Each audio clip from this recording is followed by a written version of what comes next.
El libro de Urantia, página 685. Documento 60. Urantia. Durante la era primitiva de la vida terrestre, la era de la vida marina exclusiva ha llegado a su fin. Todos los siguientes factores conspiraron enormemente a cambiar el clima global en todas las regiones bien apartadas de la zona ecuatorial: la elevación terrestre, la corteza y océanos en enfriamiento, la restricción y consiguiente profundización del mar, acoplados con un gran aumento de tierra en las latitudes ecuatoriales. Las épocas finales de la era anterior constituyeron efectivamente la edad de las ranas, pero estos predecesores de los vertebrados de tierra ya no predominaban, habiendo sobrevivido en cantidades muy reducidas. Muy pocos tipos sobrevivieron a las rigurosas pruebas del período precedente de tribulación biológica. Aún las esporófitas estuvieron a punto de extinguirse. 1. La edad primitiva de los reptiles. La mayor parte de los depósitos de erosión de este período fueron de conglomerados, esquisto, y arenisca.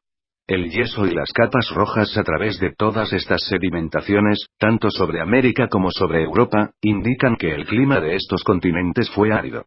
Estos territorios áridos estuvieron sujetos a una gran erosión ocasionada por violentos y periódicos aguaceros en las tierras altas circundantes.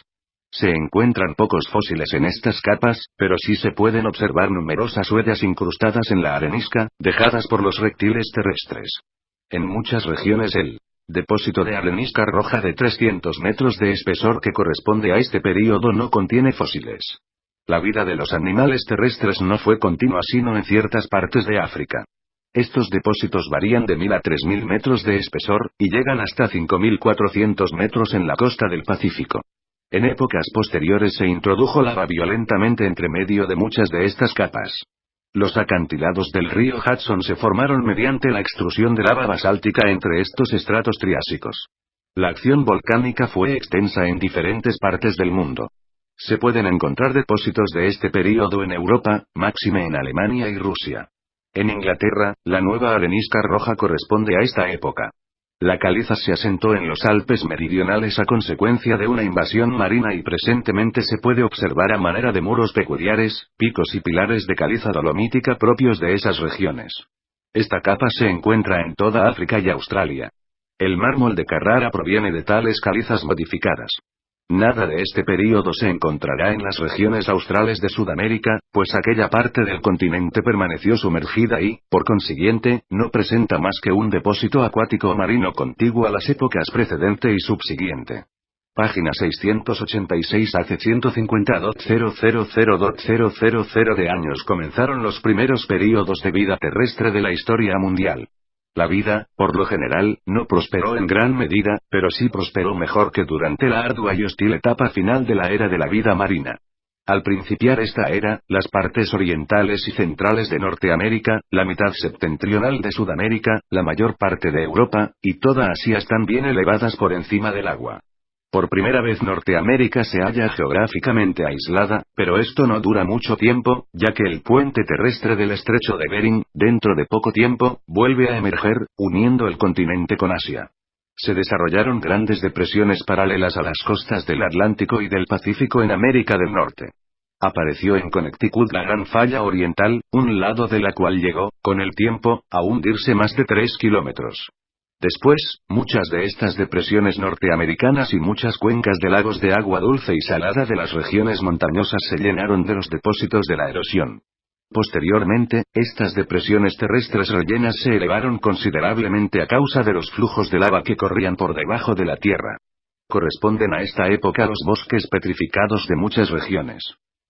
La costa del Pacífico, que solía permanecer por encima del agua durante las sumersiones continentales, descendió, con la excepción de la parte sur de California y de una isla grande que existía en aquel entonces en lo que hoy en día es el Océano Pacífico. Este vetusto mar californiano poseía una gran riqueza de vida marina y se extendía hacia el este hasta comunicarse con la antigua cuenca marina de la región del Oeste Medio. Hace 140.000 de años, súbitamente y después de una breve aparición de los dos antepasados prerreptiles que se habían desarrollado en África durante la época anterior, los reptiles aparecieron totalmente completos en su piel. Con rapidez se desarrollaron, originando poco tiempo después, cocodrilos, reptiles escamosos, y finalmente, serpientes marinas y reptiles voladores. Rápidamente desaparecieron sus predecesores transitorios. Estos dinosaurios reptiles, que iban evolucionando a un paso acelerado, pronto se volvieron los monarcas de esta edad. Ponían huevos y se distinguían de todos los demás animales por su cerebro pequeño, que pesaba menos de medio kilo para controlar un cuerpo que, con el tiempo, llegó a pesar tanto como 40 toneladas.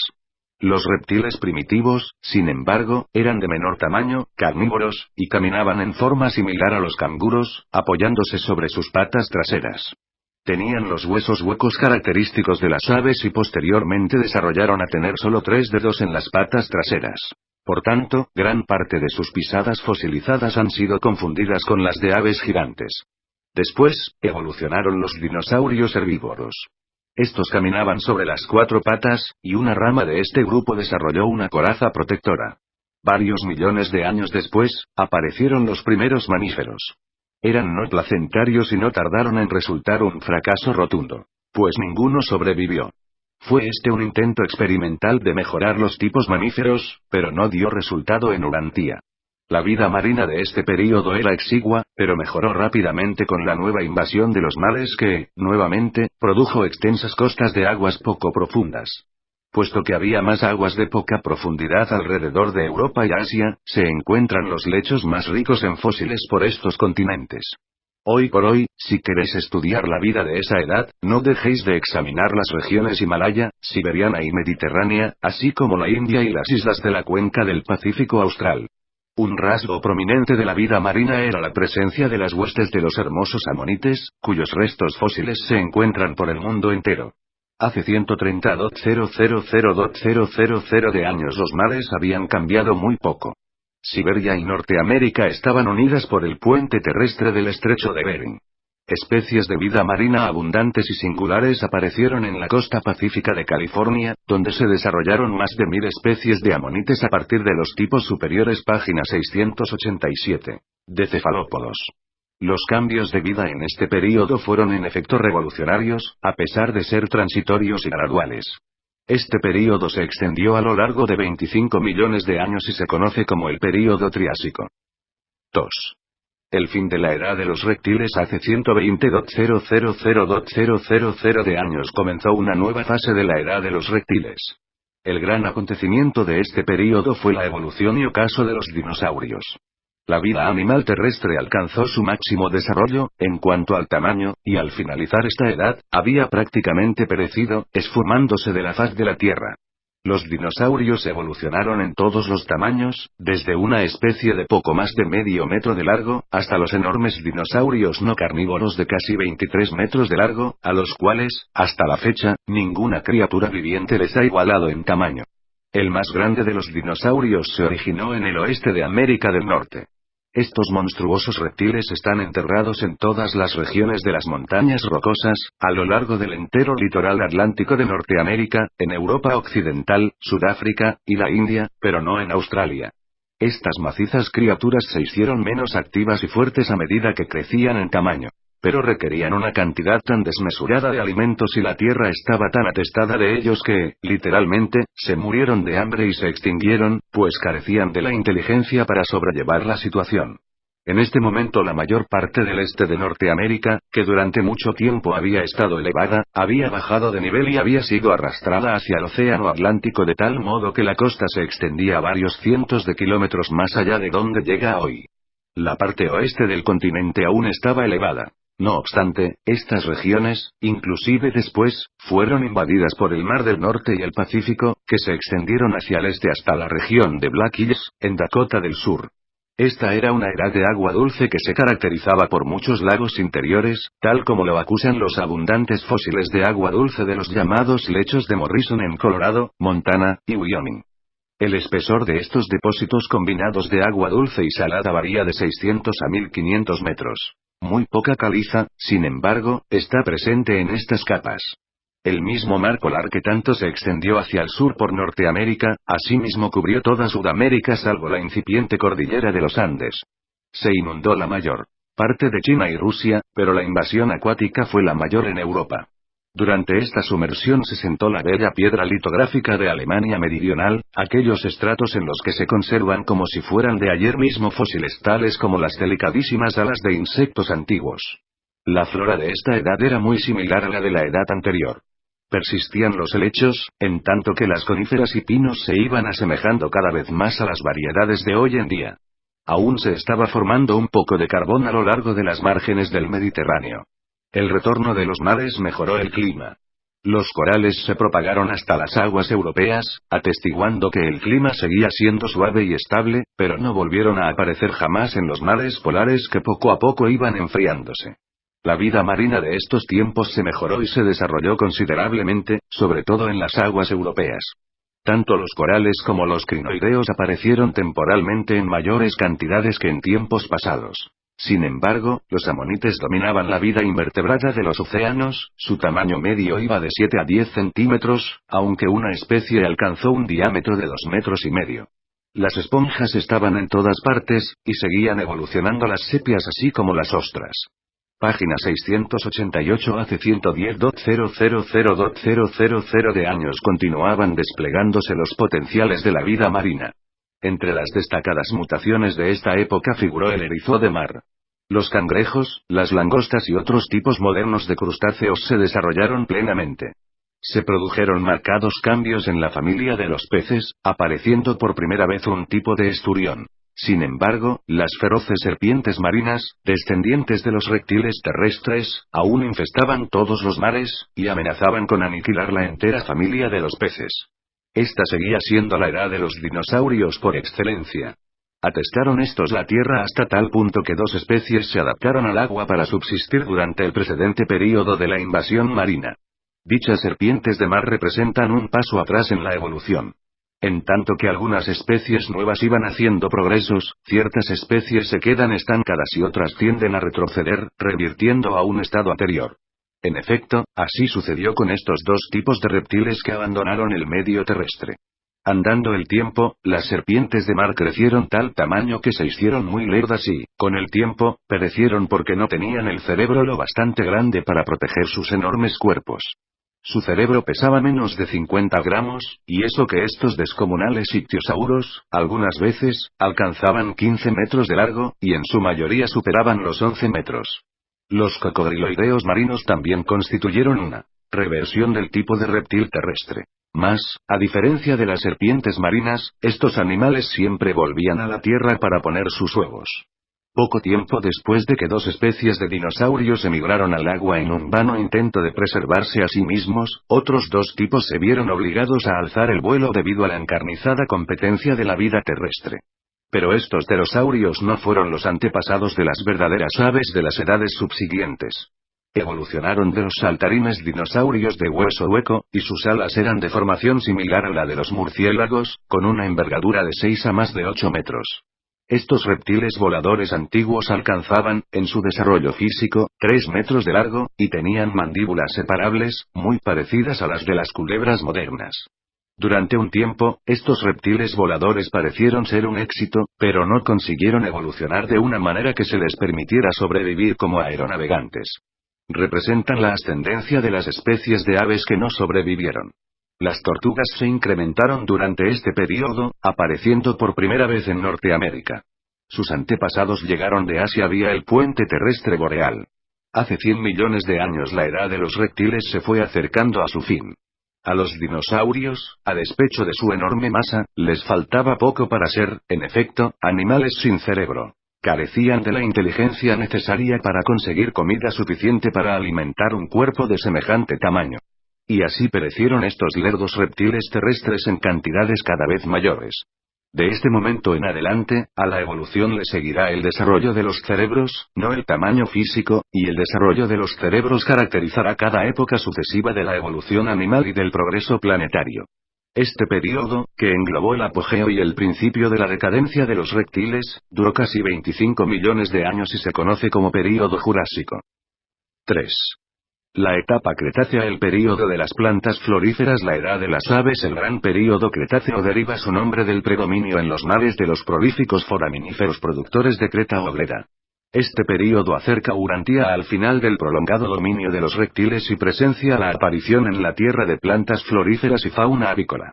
Estos también son los tiempos en que termina la página 689. Deriva de los continentes hacia el oeste y sur, acompañado de formidables deformaciones de la corteza y erupciones de lava concomitantes y vastas, y de grandes actividades volcánicas.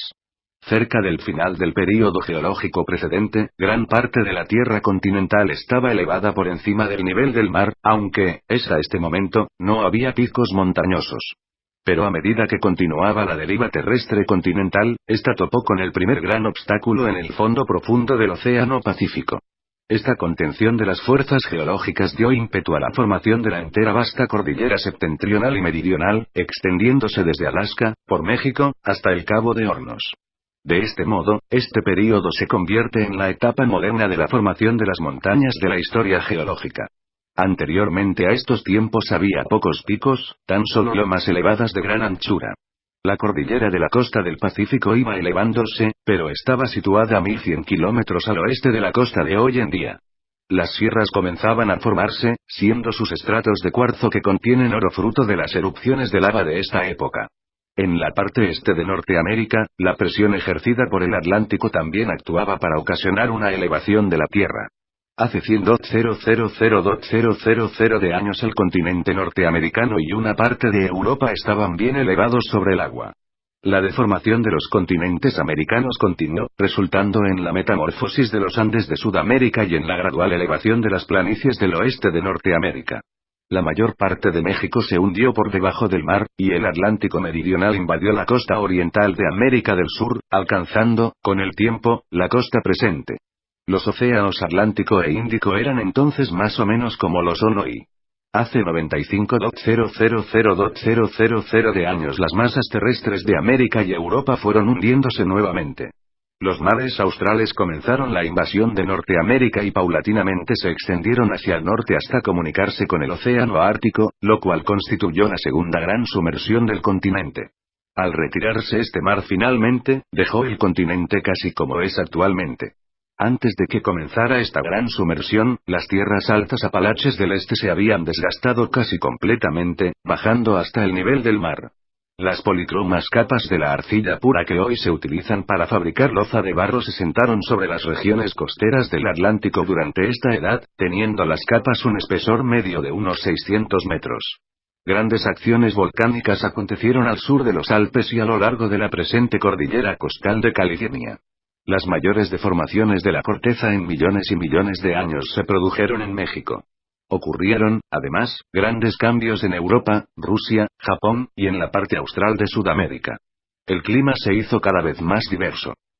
Hace 90.000 de años las angiospermas surgieron de estos primitivos mares cretáceos y poco tiempo después invadieron los continentes. Estas plantas terrestres aparecieron súbitamente junto con las higueras, las magnolias, y los tulipaneros. Poco tiempo después se propagaron por Europa y por las planicies del oeste de Norteamérica las higueras, los árboles de pan y las palmeras. No apareció ningún animal terrestre nuevo. Hace 85.000 de años se cerró el estrecho de Bering, acorralando las aguas del Mar del Norte que se venían enfriando. Hasta entonces la vida marina de las aguas del Atlántico, del Golfo y del Océano Pacífico habían diferido considerablemente, debido a las variaciones de temperatura de estas dos extensiones de agua, la cual, para ese entonces, se hizo uniforme. Los depósitos de marga de greda y arenisca verde le prestan el nombre a este periodo. Las sedimentaciones de estos tiempos son abigarradas, consistentes en greda, página 690 esquisto, arenisca, y pequeñas cantidades de caliza, junto con carbón inferior o lignito, y en muchas regiones contienen petróleo. Estas capas tienen un espesor que varía de 60 a 3000 metros en algunos lugares del oeste de Norteamérica y en numerosas localidades europeas. Se pueden observar estos depósitos por los bordes orientales de las montañas rocosas en las estribaciones cuesta arriba. Por el mundo entero, estos estratos están impregnados de greda, y estas capas de semiroca porosa recogen agua en los afloramientos inclinados y la transportan hacia abajo para proporcionar la fuente de agua de gran parte de las presentes regiones áridas de la Tierra.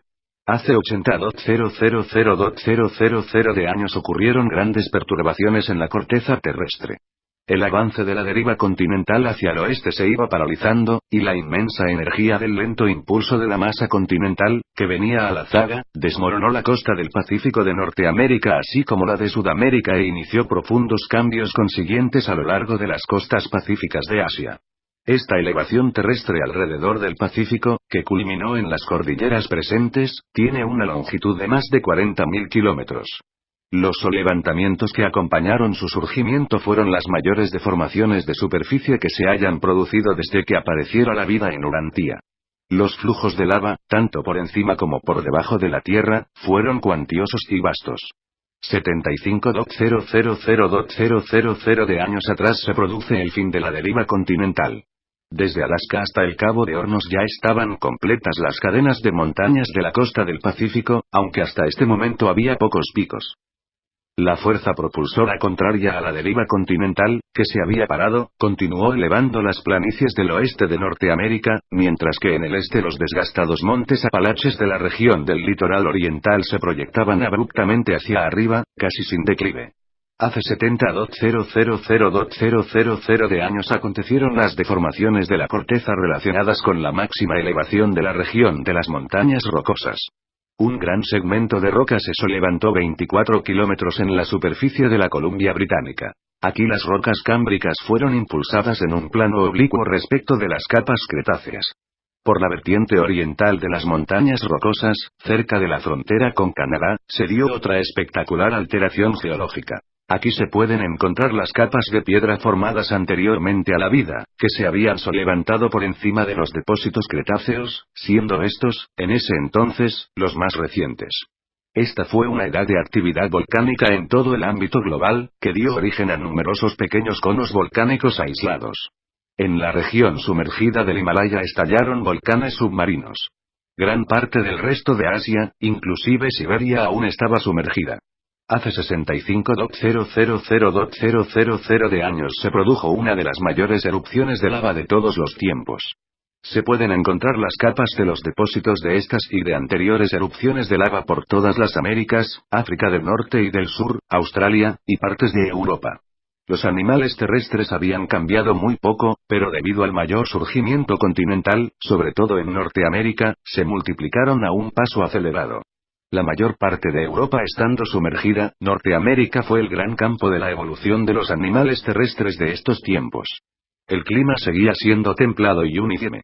Las regiones árticas gozaban de condiciones meteorológicas muy parecidas a las del clima de hoy en Norteamérica central y meridional. La vida vegetal estaba evolucionando intensamente. Entre las plantas terrestres predominaban las angiospermas, y aparecieron por primera vez muchos árboles de los páginas 691 tiempos presentes, incluyendo hayas, abedules, robles, nogales, sicomoros, arces y palmeras modernas. Abundaban las frutas, hierbas y cereales, y estas hierbas y árboles semíferos fueron para el mundo vegetal lo que los antepasados del hombre fueron para el mundo animal. Su importancia evolutiva tan solo fue superada por la aparición del hombre mismo. Súbitamente y sin gradación previa, la gran familia de plantas floríferas se transformó por mutación.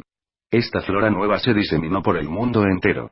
Hace 60.000.000 de años, aunque los reptiles terrestres estaban en decadencia, los dinosaurios continuaron en calidad de monarcas de la Tierra, tomando ahora la delantera los tipos más ágiles y activos de dinosaurios carnívoros de la variedad saltadora similar a los canguros.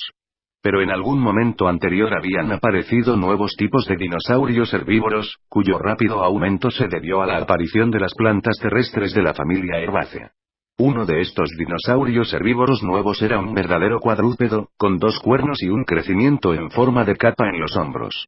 Apareció un tipo terrestre de tortuga, de 6 metros de ancho, además de un cocodrilo moderno y auténticas serpientes del tipo moderno. También se dieron grandes cambios entre los peces y otras formas de vida marina.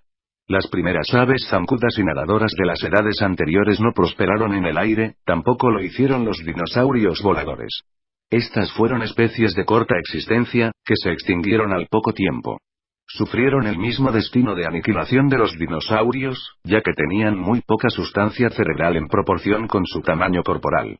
Esta segunda tentativa de producir animales que pudieran navegar en los aires fracasó, al igual que el infructuoso intento de producir mamíferos durante esta edad y la precedente. Hace 55.000.000 de años, lo que marcó la marcha evolutiva fue la súbita aparición de la primera especie auténtica de ave, una pequeña criatura parecida a la paloma, que fue la predecesora de toda la fauna avícola. Este fue el tercer tipo de criatura voladora que apareció sobre la Tierra, y surgió directamente del grupo de los reptiles, no del de los dinosaurios voladores que eran coetáneos, ni del de los anteriores tipos de aves terrestres dentadas. Así pues, esta llega a conocerse como la edad de las aves así como la edad de la decadencia de los reptiles. 4. El fin del período de la Grega se aproximaba a su fin el Gran Período Cretáceo, y su terminación marca el final de las grandes invasiones marinas de los continentes.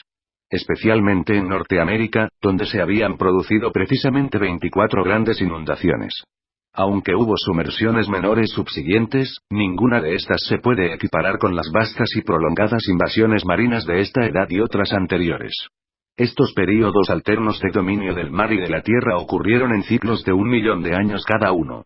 Viene dándose un secular ritmo relacionado con este ascenso y descenso del fondo del océano y de los niveles de la tierra continental. Estos mismos movimientos rítmicos de la corteza continuarán desde este momento en adelante a través de la historia de la Tierra, pero con menos frecuencia y en menor grado. Este período también presencia el fin de la deriva continental y la formación de las montañas modernas de Urantia. Pero, la presión ejercida por las masas continentales y el impulso frustrado de su secular deriva, no son los únicos factores que influyen en la formación de las montañas. El factor principal y subyacente que determina el emplazamiento de una cordillera es la existencia previa de tierras bajas, o depresión, que se han rellenado con los depósitos, comparativamente más página 692 ligeros, ocasionados por la erosión de la tierra y por el desplazamiento de los mares durante las edades precedentes. Estas áreas de tierra más ligeras tienen a veces un espesor de 4.500 a 6.000 metros. Por lo tanto, cuando la corteza está sujeta a una presión, sea cual fuere su origen, estas áreas más ligeras son las primeras en desmoronarse, plegarse, y solevantarse para compensar las fuerzas y presiones contendientes y contrapuestas que actúan sobre la corteza de la Tierra o por debajo de ella. En algunas ocasiones estos solevantamientos de tierra ocurren sin plegamiento. Mas, con respecto al surgimiento de las montañas rocosas, se produjeron grandes plegamientos y ladeos, acoplados con colosales solevantamientos de las distintas capas, tanto por debajo como por encima de la superficie. Las montañas más antiguas del mundo están ubicadas en Asia, Groenlandia y Europa septentrional entre los más antiguos sistemas que van de este a oeste. Las montañas de edad mediana están en el grupo que circunda el Pacífico y en el segundo sistema de este a oeste de Europa, que se originó alrededor de esta época. Este gigantesco solevantamiento viene a medir 16.000 kilómetros de largo, extendiéndose desde Europa hasta las elevaciones terrestres de las Antillas. Las montañas más jóvenes se hallan en el sistema de las montañas rocosas, donde, durante mucho tiempo, solo surgieron elevaciones de tierra que fueron cubiertas sucesivamente por el mar, bien que algunas de las tierras superiores quedaron como islas. Posteriormente a la formación de las montañas de edad mediana, se elevó una tierra verdaderamente montañosa que posteriormente, quedaría tallada en las montañas rocosas de hoy en día por la artesanía combinada de los elementos de la naturaleza.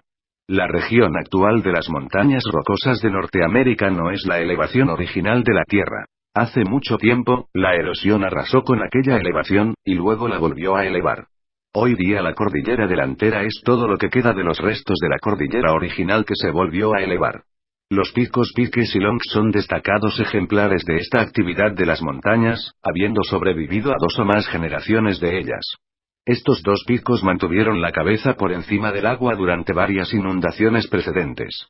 Biológica y geológicamente fue una edad pletórica y activa, tanto sobre la tierra como debajo del agua. Proliferaron los erizos de mar. En cambio, los corales y crinoideos disminuyeron. Los amonites, de preponderante influencia durante una edad anterior, también menguaron en forma acelerada. Sobre la tierra los pinos y otros árboles modernos, inclusive las gigantescas secuoyas, reemplazaron en gran parte a los bosques de helechos. Hacia fines de este período, aunque el mamífero placentario no ha evolucionado todavía, está plenamente preparado el escenario biológico para la aparición, en una edad posterior, de los primeros antepasados de los futuros tipos mamíferos. Así termina una larga era de evolución mundial, que va desde la primera aparición de la vida terrestre hasta los tiempos más recientes de los antepasados inmediatos de la especie humana y sus ramas colaterales. Esta, la Edad Cretácea, engloba 50 millones de años y lleva a su término la era premamífera de la vida terrestre, que abarca un período de 100 millones de años y que se conoce como la Mesozoica. Presentado por un portador de vida de Nevadón asignado a Satania, presentemente trabajando en Urantia.